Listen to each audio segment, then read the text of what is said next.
नमस्ते। चलिए आज बात करते हैं ट्रेडिंग के दो सबसे पावरफुल टूल्स की, सपोर्ट और रेजिस्टेंस। कभी सोचा है कि बाजार की चाल को आखिर कंट्रोल क्या करता है? आज इसी रहस्य से पर्दा उठाते हैं, तो शुरू करें। अक्सर ऐसा होता है ना कि चार्ट पर कीमतें अचानक एक एक अदृश्य दीवार से टकराकर रुक जाती हैं या फिर वहीं से एकदम यू टर्न ले लेती हैं। तो ये कोई इत्तेफाक नहीं है। इसके पीछे एक बहुत गहरा मनोवैज्ञानिक कारण छिपा है। और इसका जवाब किसी मुश्किल से मैथमेटिकल फॉर्मूले में नहीं, बल्कि इंसानी साइकोलॉजी में है। जी हाँ, ये पूरी तरह से ट्रेडर्स के डर और लालच का खेल है। यही दो इमोशंस मिलकर बाजार में ये पावरफुल, इनविजिबल बैरियर्स बनाते हैं। तो चलिए सबसे पहले ये समझते हैं कि आखिर ये साइकोलॉजिकल लेवल्स बनते कैसे हैं। देखिए, ये सब कुछ ट्रेडर्स की कलेक्टिव फीलिंग्स का खेल है, मतलब उनकी भावनाओं का, जो कीमतों पर एक बहुत ही तगड़ा असर डालती हैं। इसको ना एक लड़ाई की तरह समझिए।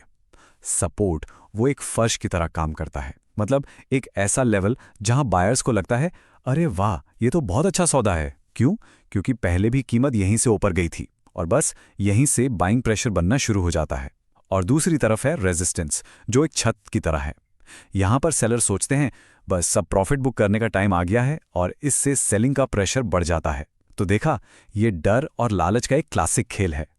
तो अब जब ये समझ आ गया है कि क्यों ऐसा होता है, तो अब सवाल आता है कैसे, मतलब इन इंपॉर्टेंट लेवल्स को चार्ट पर ढूंढा कैसे जाए। इसके कुछ बहुत ही असरदार तरीके हैं। देखिए, इन लेवल्स को खोजने के 3 मेन तरीके हैं। पहला, चार्ट पर थोड़ा पीछे जाकर देखिए, पिछले हाइज और लोस कहां बने थे। जहां भी कीमत पहले रुकी थी, वो फ्यूचर में एक इंपॉर्टेंट लेवल बन सकता है। दूसरा, वॉल्यूम पर नजर रखनी है। अगर किसी सपोर्ट लेवल पर वॉल्यूम बढ़ रहा है, तो समझिए ये एक मजबूत संकेत है। और तीसरा, जिसे हम कहते हैं मल्टीपल टचेस, मतलब जितनी ज्यादा बार कीमत एक लेवल को छूकर वापस पलटती है, वो लेवल उतना ही पावरफुल माना जाता है। लेकिन एक बात हमेशा याद रखनी है, ये लेवल्स कोई पत्थर की लकीर नहीं है। ये टूट भी सकते हैं, और जब ये टूटते हैं, तब बाजार में एक बहुत बड़ा बदलाव आ सकता है। तो जब कीमत किसी सपोर्ट या रेजिस्टेंस लेवल को एकदम डिसाइसिवली पार कर जाती है ना, उसे ही ब्रेकआउट कहते हैं। और ये आम तौर पर तब होता है जब बाजार में या तो बाइंग का या फिर सेलिंग का प्रेशर बहुत बहुत ज्यादा होता है।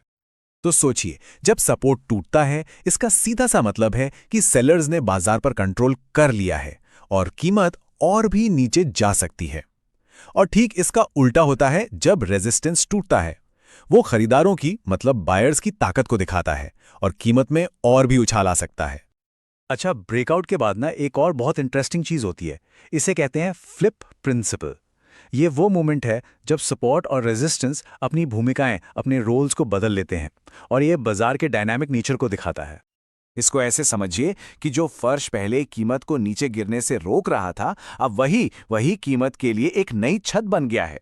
जी, जब एक सपोर्ट लेवल टूटता है, तो अक्सर वो फ्यूचर में रेजिस्टेंस का काम करने लगता है। और बिल्कुल इसी तरह, जो छत पहले कीमत को ऊपर जाने से रोक रही थी, अब वही एक नया फर्श बन जाती है। मतलब जब रेजिस्टेंस टूटता है, तो वो अक्सर आगे चलकर सपोर्ट बन जाता है। इसी को कहते हैं सपोर्ट रेजिस्टेंस फ्लिप। तो अब सवाल ये है कि इस नॉलेज को समझदारी से इस्तेमाल कैसे करें। चलिए कुछ रूल्स देखते हैं जिन्हें हमेशा ध्यान में रखना चाहिए। यहां पर 4 बहुत जरूरी टिप्स हैं। पहली बात, हमेशा वॉल्यूम से कंफर्म कीजिए।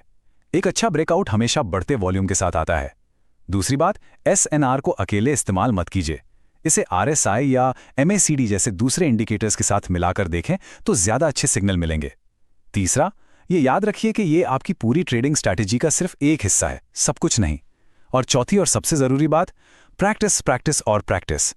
पहले डेमो अकाउंट पर या फिर बहुत छोटी पूंजी के साथ हाथ साफ कीजिए। तो आखिर में बस यही कहूंगा कि सपोर्ट और रेजिस्टेंस को पहचानना एक कला है, एक आर्ट है, जो समय और प्रैक्टिस के साथ ही बेहतर होती है। तो बस चार्ट देखते रहिए और सीखते रहिए।